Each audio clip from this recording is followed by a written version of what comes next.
Hello guys, welcome back to my channel Learn with Alka. I am Alka Yadav. I have cleared TGT Natural Science with a score of 143.77. So आज के इस lecture में हम study करने वाले हैं about animal tissues, जो कि अगर हम TSSP पॉइंट ऑफ व्यू से देखें तो बहुत इंपॉर्टेंट टॉपिक है, यहाँ से क्वेश्चंस आते हैं. सो एनिमल टिश्यूज़ 4 टाइप्स के होते हैं. एनिमल्स में जो टिश्यूज़ प्रेजेंट है they are of 4 type: epithelial, connective, muscular and the neural tissues. So एक एक करके हम इनको डिटेल में पढ़ेंगे. First is epithelial tissue. Epithelial tissue कौन सा टिश्यू है जो आपके ऑर्गन्स की या फिर जो आपके कोई भी वेसल की या फिर अगर आप स्किन ही लगा लो, ये सब क्या है जो आपके ऑर्गन्स की लाइनिंग फॉर्म करे. ठीक है, या तो ये जो टिश्यू है फ्लूइड को फेस करेगा या फिर आउटसाइड एनवायरनमेंट को फेस करेगा. For example skin is a epithelial tissue which is facing outside environment. Right, आप क्या फंक्शन है, कवरिंग प्रोवाइड करता है to some part of your body के पार्ट्स को कवरिंग प्रोवाइड करता है, एज अ लाइनिंग फॉर्म करता है. सेल्स जो होते हैं एपिथेलियल टिश्यूज़ के कॉम्पैक्टली अरेंज्ड होते हैं. अब देखो एपिथेलियल टिश्यू के भी टाइप्स होते हैं. 2 टाइप है एपिथेलियल टिश्यू के: simple epithelial tissue and the compound epithelial tissue. Simple and the compound 2 type है. सबसे पहले हम सिंपल एपिथेलियल टिश्यू की बात कर लेते हैं. सिंपल एपिथेलियम सिंगल लेयर के बने हुए, they are made up of single layer of cells. Function क्या है, बॉडी कैविटीज़, डक्ट्स की या फिर किसी आपके भी बॉडी में ट्यूब्स प्रेजेंट है, डक्ट्स प्रेजेंट है, उनकी लाइनिंग फॉर्म करना. अगर हम बात करें सिंपल एपिथेलियम टिश्यू, ये फर्दर डिवाइडेड है 3 टाइप ऑफ टिश्यूज़ में. Type of simple epithelium tissue that is squamous, second is cuboidal and third is columnar. अब basis on the shape of cell हमारे पास कितने टाइप के सिंपल एपिथेलियल टिश्यू हैं? 3 type के epithelial tissue है. सबसे पहले है सिंपल स्क्वेमस एपिथेलियल टिश्यू. ये थिन सिंगल लेयर के बने हुए, लेकिन जो सेल्स है वो कैसे है, फ्लैटेंड है. कैसे सेल्स है, फ्लैटेंड है. इसमें इंपॉर्टेंट पार्ट क्या आ जाता है कि ये वाला टिश्यू कहाँ हमारी बॉडी में कहाँ पर प्रेजेंट है. तो स्क्वेमस एपिथेलियम कहाँ कहाँ पे आपको मिलेगा, ब्लड वेसल्स की लाइनिंग बनाएगा. लंग्स में जो एयर सैक्स होती है, एल्वुलाई होती है, उनकी लाइनिंग बनाएगा. ईसोफेगस में मिलेगा आपको लाइनिंग ऑफ माउथ. देखो स्क्वेमस एपिथेलियम बहुत ही थिन होता है, बिल्कुल एक देखो डायग्राम में आपको दिख रहा होगा, बिल्कुल थिन शीट जैसा है. अब ये एल्वुलाई में ये ऐसे ऑर्गन्स में प्रेजेंट होगा जहाँ पे एक्सचेंज होता है गैसेस का. ठीक है, गैसेस का या फ्लूइड्स का जहाँ पे एक्सचेंज होता है उन ऑर्गन्स में मिलेगा. सपोज करो एल्वुलाई. एल्वुलाई में क्या होता है, exchange of gases takes place between the alveoli and the blood, तो वहाँ पे प्रेजेंट होगा.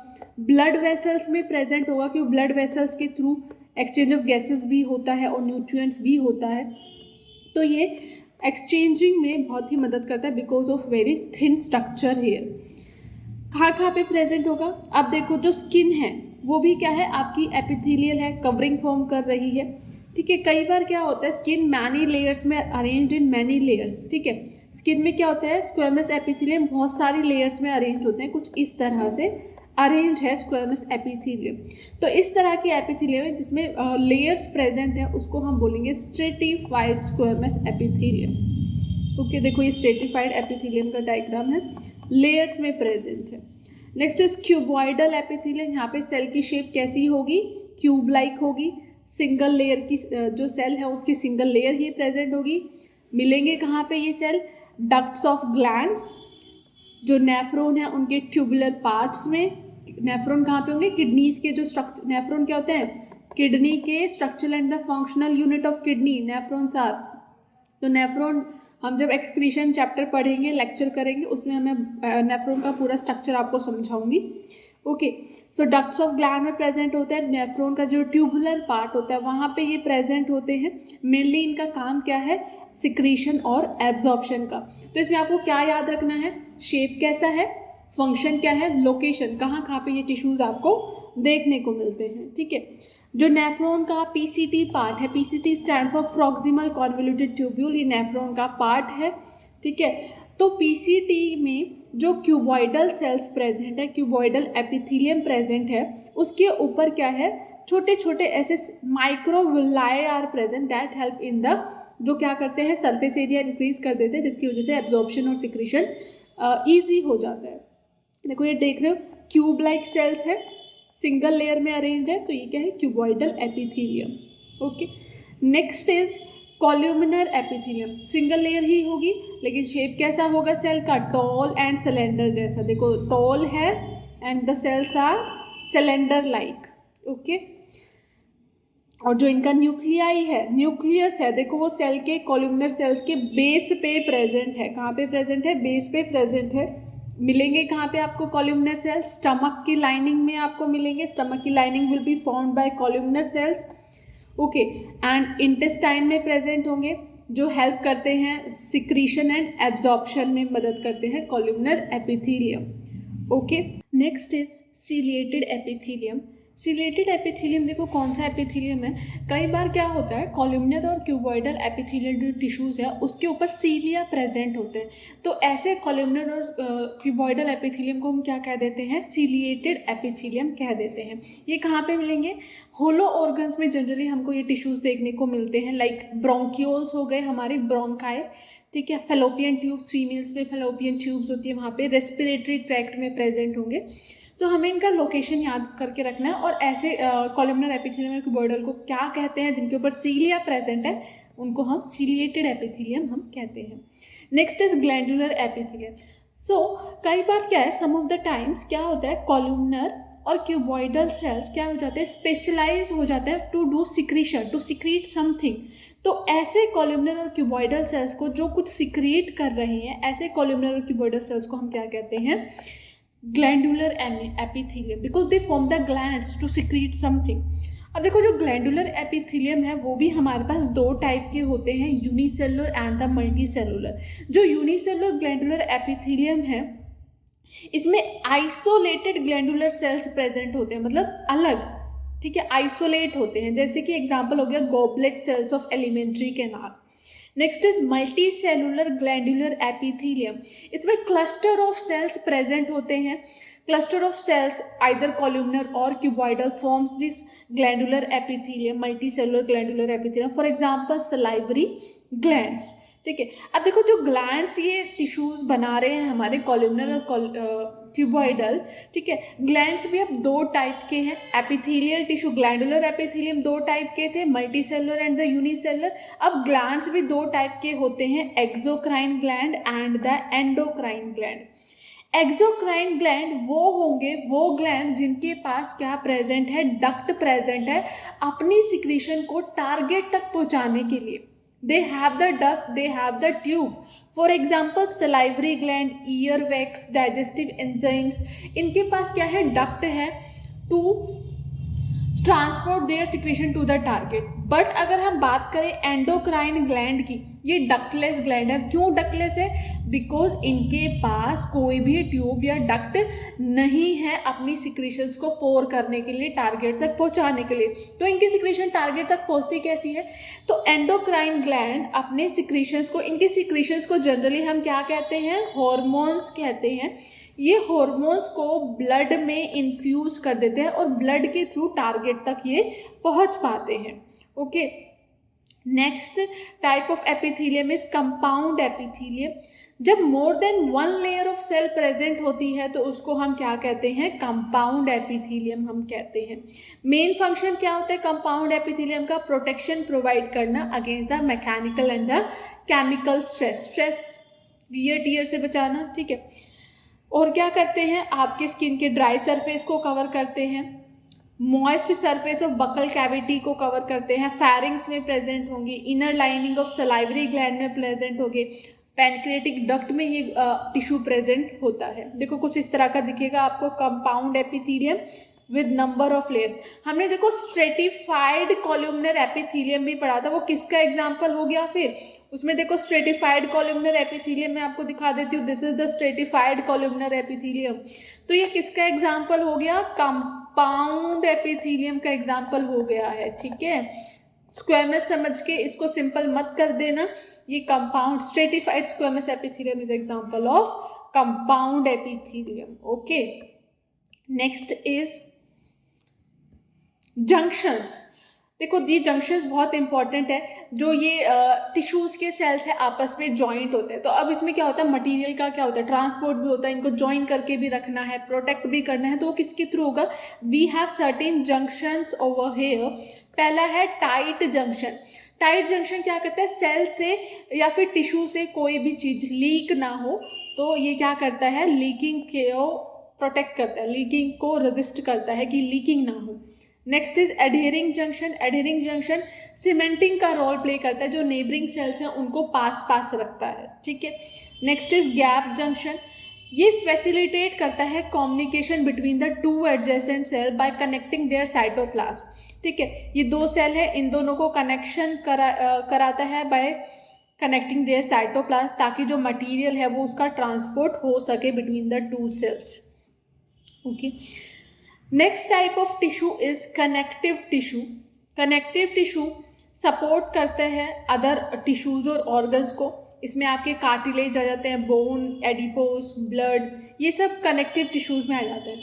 Now let's see the types of connective tissue. हमारे पास 3 टाइप के कनेक्टिव टिश्यू है, loose connective tissue, dense connective tissue and specialized connective tissue.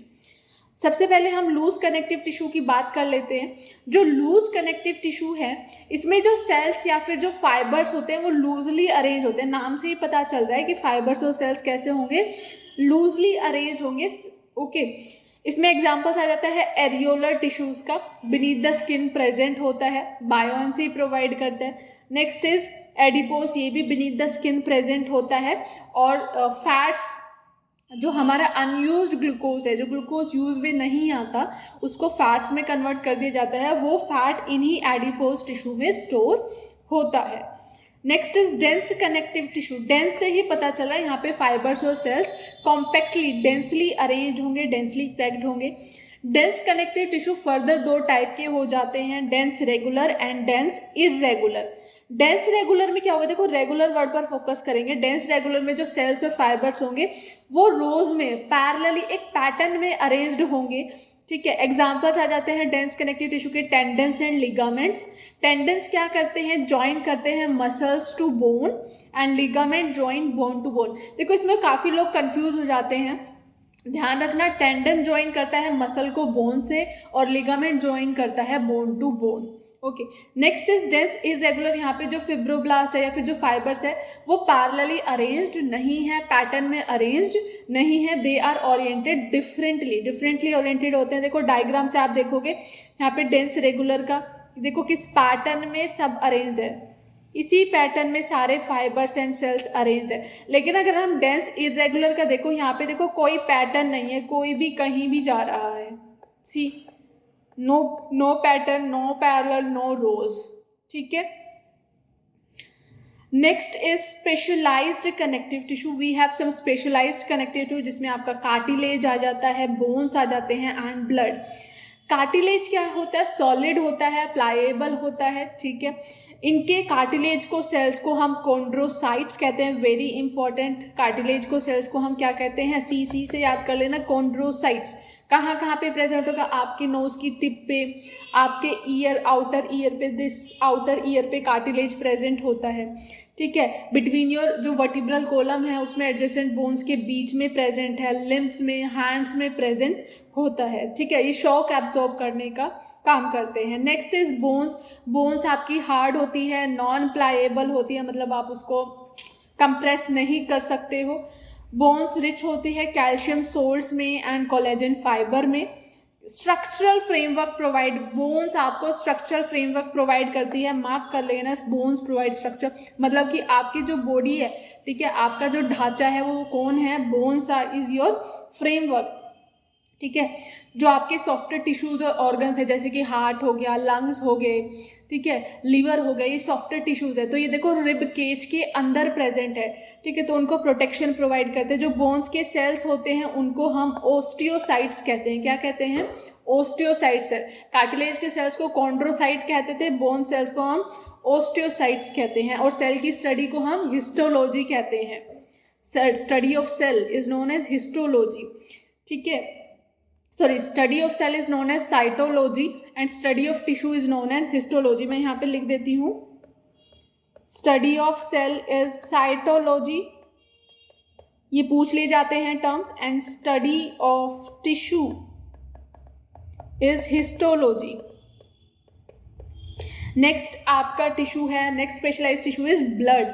Blood क्या है? फ्लूइड कनेक्टिव टिश्यू है, this is the fluid connective tissue. अगर question पूछ ले फ्लूइड कनेक्टिव टिश्यू आपकी बॉडी में कौन सा है, blood is the fluid connective tissue. Blood में क्या क्या होता है? प्लाज्मा होता है, RBC, WBC and the platelets, ये सभी आपके ब्लड में होगा। ब्लड में जब हम सर्कुलेशन चैप्टर पढ़ेंगे तो उसमें ब्लड में अच्छे से ब्लड के बारे में अच्छे से बात करेंगे, ठीक है।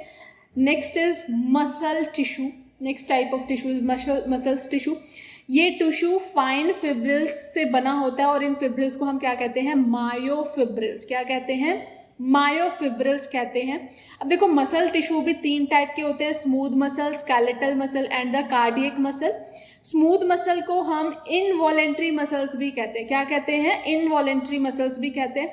अब देखो स्मूथ मसल्स क्यों कहते हैं इन मसल्स को, या फिर इनवॉलेंट्री क्यों कहते हैं? स्मूथ मसल्स इसलिए कहते हैं क्योंकि यहाँ पे कोई स्ट्राइएशन नहीं प्रेजेंट है, मतलब कि कोई बीच में ब्लैक एंड वाइट लाइनिंग्स नहीं प्रेजेंट है, इसलिए इनको स्मूथ मसल्स कहते हैं, या फिर हम इनको अनस्ट्राइटेड भी कह देते हैं, अनस्ट्राइटेड मसल।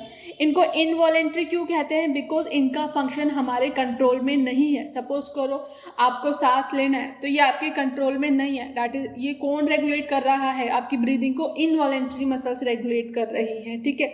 तो ये कहाँ कहाँ पे प्रेजेंट होती है इनवॉलेंट्री मसल्स? आपके ऑर्गन्स में, सच ऑर्गन्स लाइक ब्लड वेसल्स में, ठीक है। आप ब्लड के फ्लो को आप अपने दिमाग से कंट्रोल नहीं कर सकते हो। आप अपने आप से आपने सोचा मैं अपना ब्लड फ्लो नहीं होने देता हूँ, तो कैसे आप चाहोगे और हो जाएगा? नहीं, ठीक है। तो आपके कंट्रोल में ये नहीं है। स्टमक में डाइजेशन का प्रोसेस चल रहा है, आपने बोलेगा नहीं स्टमक में चर्निंग मूवमेंट नहीं होनी चाहिए, आपने सोचा क्या हो जाएगा? नहीं होगा, क्योंकि वो इनवॉलेंट्री मसल्स कर रही है, आपके कंट्रोल में वो नहीं है। इंटेस्टाइन में प्रेजेंट होती है और ये, ठीक है।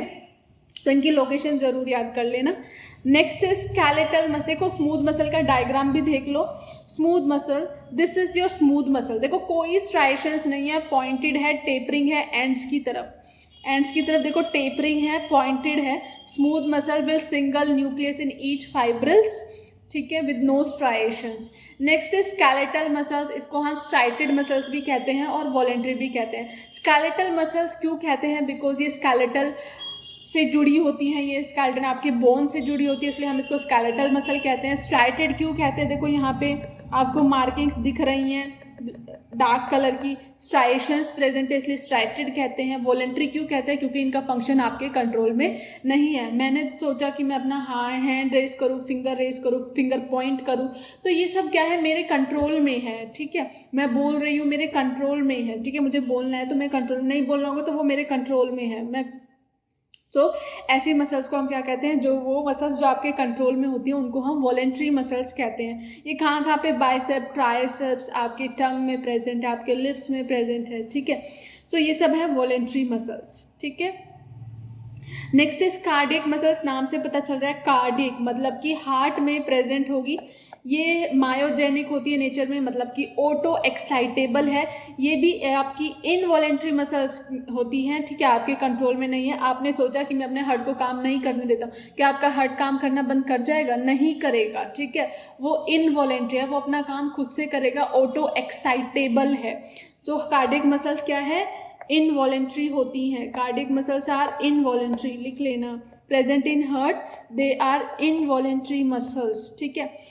नेक्स्ट इज आपका देखो यहाँ पे जो सेल्स, कार्डियक सेल्स ज्वाइन होते हैं, यहाँ पे देखो सेल्स ज्वाइन हो रहे हैं, ब्रांचिंग प्रेजेंट है, प्लस जहाँ पे ये 2 सेल्स ज्वाइन हो रहे हैं एडजेसेंट सेल्स, वहाँ पे ये डिस्क सी प्रेजेंट है।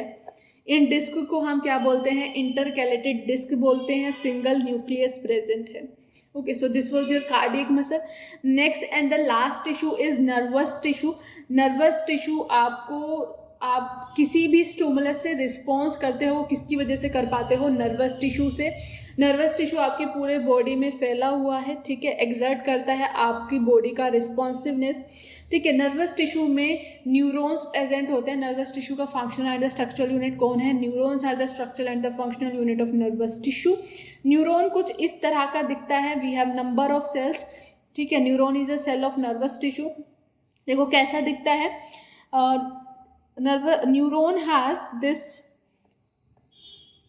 Big spherical shape, not exactly spherical, पूरा स्फेरिकल नहीं है, इसको हम बोलते हैं सेल बॉडी। सेल बॉडी से इस तरह से ब्रांच में ये निकले हुए होते हैं, इनको हम बोलते हैं पेड़ के जैसे, इनको हम बोलते हैं डेंड्राइट्स।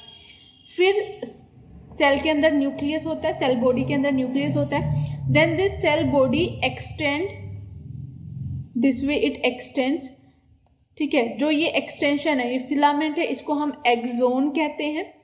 देन अगर आप एंड की तरफ मूव करोगे तो इनको हम कहते हैं axon terminal, these are axon terminals, ठीक है।